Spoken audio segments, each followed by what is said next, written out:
pen for no almost free Mali.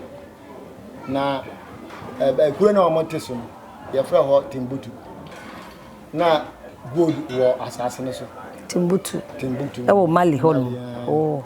Nkrofo bi ye fra omo Mendes, omo free Senegal.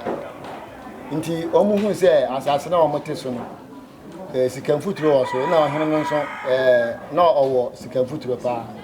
Mali sifo no hu se Timbuktu ho no. Sikan futuro ho pa no. Na ma okay. Nti omo de akon be hye omo so se ya gi sika futuro no. Mpanifo na ampan so. Nti ya dan woko.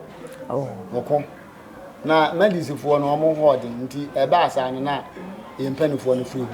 Yesi mu ana e besi ha. Ne ba chichi kro no. Ba chichi kro wase. Ghana ba ko semu. E na se Cape Coast ana omo fort ho. Ei. Sa ansim soso no. Se bi wo ho no. She said aje me sem kra. Tie ne me ne me crew ya boawura axim fort ho no. Nti no o me yakode nkokredie. Welcome to Fort San Antonio. San Antonio. Yes. It's the strongest, the most largest, and the most elegant fort in the whole Africa. Whole Africa? Africa. Not Ghana, Africa. Ghana, Africa. Wow. They took almost 12 years in C 40. Now, almost in the year 1515. And by May this year, May 7th, 2022, we have 507 years.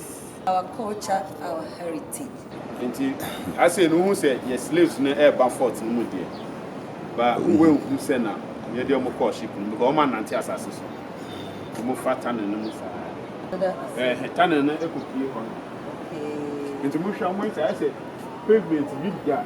I said, yes.